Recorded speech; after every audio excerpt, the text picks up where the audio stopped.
Next topic వచ్చేసి company రకాలు. So company రకాలను ప్రధానంగా మనం ఎన్ని రకాలుగా డివైడ్ చేస్తామంటే నమోదు చేయి విధానం ప్రకారం, సభ్యుల రుణ బాధ్యత ప్రకారము, వాటా బదిలీ మేరకు, అదేవిధంగా యాజమాన్యం ప్రకారము. నెక్స్ట్ పాయింట్ వచ్చేసి ఏంటంటే కంపెనీ జాతీయతను అనుసరించి, అంటే టోటల్గా 5 టైప్స్గా డివైడ్ చేస్తాం. కంపెనీ స్వరూప స్వభావాలని కూడా అంటారు. లాస్ట్ పాయింట్ కంపెనీ జాతీయత ఏదైతే ఉందో దాన్ని మనం ఏంటి అంటే కంపెనీ యొక్క స్వరూప స్వభావాలను ఆధారంగా చేసుకొని కంపెనీల వర్గీకరణ, కంపెనీని డివైడ్ చేయడానికి ఆస్కారం ఉంటుంది. నెక్స్ట్ మనకి ఈ 5 టైప్స్లో ఫస్ట్ స్టార్టింగ్ పాయింట్ ఏదైతే జాయింట్ స్టాక్ కంపెనీ ఉందో, జాయింట్ స్టాక్ కంపెనీ అంటే ఏంటి తెలుసుకున్నాం, జాయింట్ స్టాక్ కంపెనీ యొక్క లక్షణాలు తెలుసుకున్నాం, జాయింట్ స్టాక్ కంపెనీ వల్ల ప్రయోజనాలు ఏంటి, పరిమితులు ఏంటి. సో మరి ఇప్పుడు నెక్స్ట్ రకాలను తీసుకున్నట్టయితే 5 టైప్స్గా డివైడ్ చేస్తున్నాం. ఆ 5 టైప్స్లో ఫస్ట్ టైప్ వచ్చేసి ఏంటి అంటే మనకి నమోదు ఆధారంగా కంపెనీ వర్గీకరణ. ఈ నమోదు ఆధారంగా అంటే ఏంటి అంటే భారత కంపెనీల చట్టం 2013 ఏదైతే ఉందో ఆ 2013 ప్రకారము కంపెనీని తప్పనిసరిగా నమోదు చేయాలి అంటున్నాం. సో అదే సొంత వ్యాపారము, భాగస్వామ్య వ్యాపారాన్ని తీసుకున్నట్టయితే ఆ సొంత వ్యాపారము, భాగస్వామ్య వ్యాపారాన్ని మనం పర్టికులర్గా ఏ కంపెనీ చట్టం ఆధారంగా రూపొందించడానికి ఆస్కారం ఉండదు. భాగస్వామ్య వ్యాపారము చట్టాన్ని తీసుకున్నట్టయితే 1930 ఉంది. కొన్ని రూల్స్ అండ్ రెగ్యులేషన్స్ ఉంటాయి, కానీ భాగస్వామ్య వ్యాపారాన్ని కూడా ఎవరైనా స్టార్ట్ చేయడానికి ఆస్కారం ఉంటుంది. కానీ ఇక్కడ నమోదు ఆధారంగా అంటున్నాం కాబట్టి ఏదైనా ఒక కంపెనీని ప్రారంభించాలంటే తప్పనిసరిగా భారత కంపెనీల చట్టం ప్రకారము తప్పనిసరిగా నమోదు చేయించాలి. కాబట్టి ఇక్కడ ఫస్ట్ స్టార్టింగ్ పాయింట్ ఏంటి, నమోదు ఆధారంగా దాన్ని మళ్ళీ తిరిగి ఎన్ని రకాలుగా డివైడ్ చేసామంటే 3 రకాలుగా డివైడ్ చేయడం జరుగుతుంది. ఆ 3 రకాలు ఏంటి అంటే ఫస్ట్ స్టార్టింగ్ పాయింట్ చార్టెడ్ కంపెనీలు అంటాం. చార్టెడ్ కంపెనీలు అంటే ఏంటి అంటే ఇవి ఒక ప్రత్యేక రాజశాసనం ద్వారా ఏర్పాటు చేయబడినటువంటి కంపెనీలనే మనం చార్టెడ్ కంపెనీలుగా చెప్పడం జరుగుతుంది. అంటే రాయల్ చార్టర్ అంటాం. అంటే ఏదైనా రాజ్యాంగం ద్వారా, రాజశాసనం ద్వారా ఏర్పాటు చేయబడ్డటువంటి కంపెనీలను మనం చార్టెడ్ కంపెనీలుగా చెప్పడం జరుగుతుంది.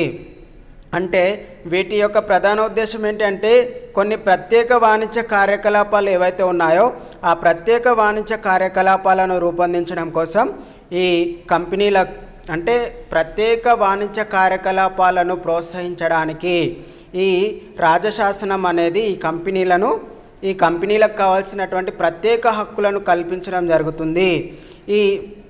అంటే ఇవేంటి అంటే కేవలం 17వ శతాబ్దం లోపల ఈ కంపెనీలు ఎక్కువగా ఉండేవి. మన ఇండియాలో ఇప్పుడు ఈ రాయల్ చార్టర్డ్ కంపెనీస్ అనేవి ఎక్కువగా లేవు. కానీ ఇవి ఎక్కువగా ఎక్కడ ఉంటాయంటే ఇంగ్లాండ్లో ఉండడం జరుగుతుంది. ఇంగ్లాండ్లో ఎప్పటికి కూడా రాజరిక పరిపాలన ఉంది కదా, ఎలిజబెత్ రాణి పరిపాలిస్తుంది. కాబట్టి అక్కడ ఉన్నటువంటి కంపెనీలు అన్నీ కూడా ఏమంటామంటే రాయల్ చార్టర్ ద్వారా ఏర్పాటైనటువంటి కంపెనీలుగా, అంతకంటే ముందు 17వ శతాబ్దంలో. కాబట్టి ఫస్ట్ 17వ శతాబ్దము అంటే మనకి స్వాతంత్రం రాకముందు మన ఇండియాని పరిపాలించింది మొత్తం టోటల్ 200 ఇయర్స్ ఇంగ్లాండ్ పరిపాలించింది.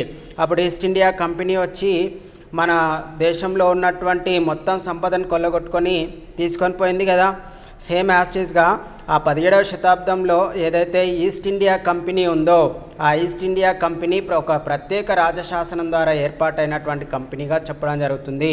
ఈ చార్టెడ్ కంపెనీలు ఎక్కువగా ఈ చార్టెడ్ కంపెనీలను ప్రప్రథమంగా ఇంగ్లాండ్లో నెలకొల్పడం జరిగింది.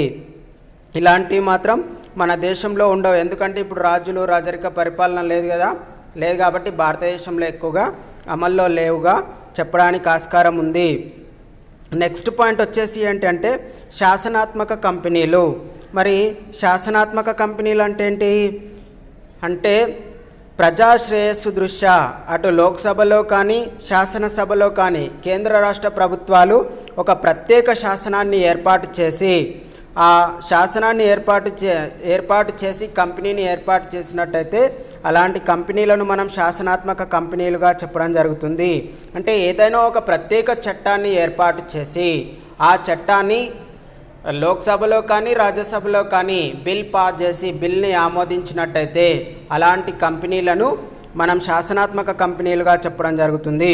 ఫర్ ఎగ్జాంపుల్ ఏంటి అంటే రిజర్వ్ బ్యాంక్ ఒక ప్రత్యేక చట్టం ద్వారానే ఏర్పాటు కావడం జరిగింది కదా. 1934 రిజర్వ్ బ్యాంక్ యాక్ట్, అదేవిధంగా ఎస్బీఐ కానీ ఎల్ఐసి ఏవైతే ఉన్నాయో ఈ విధంగా ఏర్పాటైనటువంటి కంపెనీలు అన్నింటినీ కూడా శాసనాత్మక కంపెనీలుగా చెప్పడం జరుగుతుంది. నెక్స్ట్ పాయింట్ వచ్చేసి ఏంటి అంటే రిజిస్టర్డ్ కంపెనీస్. రిజిస్టర్డ్ కంపెనీస్ అంటే ఏంటి?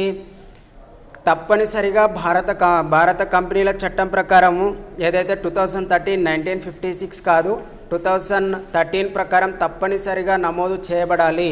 నమోదు లేనిదే ఏ కంపెనీ కూడా తన వ్యాపార వ్యవహారాలను కొనసాగించడానికి ఆస్కారం ఉండదు. కాబట్టి ఇక్కడ ఈ రిజిస్టర్డ్ కంపెనీస్ అనేవి భారత కంపెనీల చట్టం ప్రకారం తప్పనిసరిగా నమోదై ఉంటేనే దాని యొక్క వ్యాపార వ్యవహారాలను కొనసాగించడానికి ఆస్కారం ఉంటుంది, లేకపోతే అవకాశం ఉండదు. సో ఇది ఫస్ట్ స్టార్టింగ్ నమోదు చేయి విధానం ప్రకారము కంపెనీల వర్గీకరణ. సో నమోదు చేయి విధానం ప్రకారము ఎన్ని రకాలుగా డివైడ్ చేస్తున్నాం? 3 టైప్స్గా డివైడ్ చేస్తున్నాం. ఆ 3 టైప్స్ ఏంటి అంటే ఫస్ట్ స్టార్టింగ్ పాయింట్ చార్టెడ్ కంపెనీలు, నెక్స్ట్ శాసనాత్మక కంపెనీలు, రిజిస్టర్డ్ కంపెనీస్. ఈ చార్టెడ్ కంపెనీస్ అనేది షార్ట్ ఆన్సర్స్కి వస్తుంది. సో ఈ చార్టెడ్ కంపెనీస్ ఎక్కువగా ఎక్కడ అమల్లో ఉన్నాయి అంటే ఇంగ్లాండ్ దేశం లోపల అమల్లో ఉన్నట్టుగా చెప్పవచ్చు. నెక్స్ట్ వచ్చేసి మనకి ఏంటి అంటే సెకండ్ పాయింట్ సభ్యుల రుణ బాధ్యత ఆధారంగా కంపెనీల వర్గీకరణ. మరి సభ్యుల రుణ బాధ్యత ఆధారంగా కంపెనీల వర్గీకరణ తీసుకున్నట్టయితే ప్రధానంగా వాటిని తిరిగి 3 రకాలుగా డివైడ్ చేయడం జరుగుతుంది.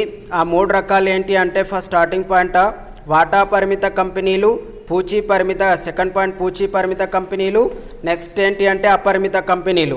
సో ఫస్ట్ స్టార్టింగ్ పాయింట్ తీసుకున్నట్టయితే సభ్యుల రుణ బాధ్యత ఆధారంగా ఫస్ట్ పాయింట్ వాటా పరిమిత కంపెనీలు.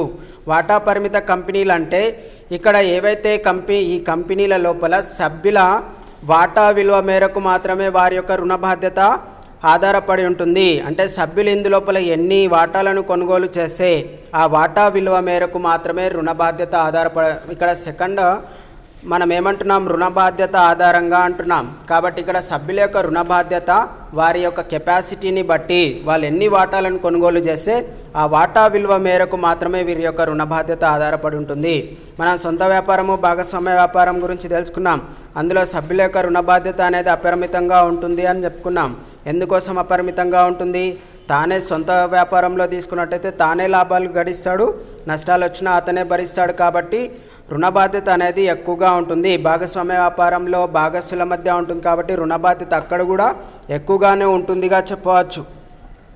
భాగస్సుల సపరేట్ వారి యొక్క పెట్టిన పెట్టుబడి ఆధారంగా రుణ బాధ్యత ఉంటుంది. కానీ ఇక్కడ కంపెనీలలో మాత్రము ఆ వాటా ఎన్ని వాటాలనైతే కొనుగోలు చేస్తారో ఆ వాటా విలువ మేరకు మాత్రమే ఇక్కడ సభ్యుల యొక్క రుణ బాధ్యత ఆధారపడి ఉంటుంది. అలాంటి కంపెనీలనే మనం వాటా పరిమిత కంపెనీలుగా చెప్పడం జరుగుతుంది. నెక్స్ట్ పూచీ పరిమిత కంపెనీలు. మరి పూచీ పరిమిత కంపెనీలు అంటే ఏంటి అంటే ఇక్కడ పూచీ ఇవ్వడం. ఈ కంపెనీలో ఏం చేస్తారు అంటే రుణ బాధ్యత ఏదైతే ఉందో పెట్టినటువంటి పెట్టుబడి ప్రకారము ఏదైతే రుణ బాధ్యత ఉన్నటువంటి పెట్టుబడికి సంబంధించి వీళ్ళు కొంచెం పూచీ ఇవ్వడం జరుగుతుంది. ఆ పూచీకత్తు మేరకు మాత్రమే ఇక్కడ వారి రుణ బాధ్యతను డివైడ్ చేయడం జరుగుతుంది. Next point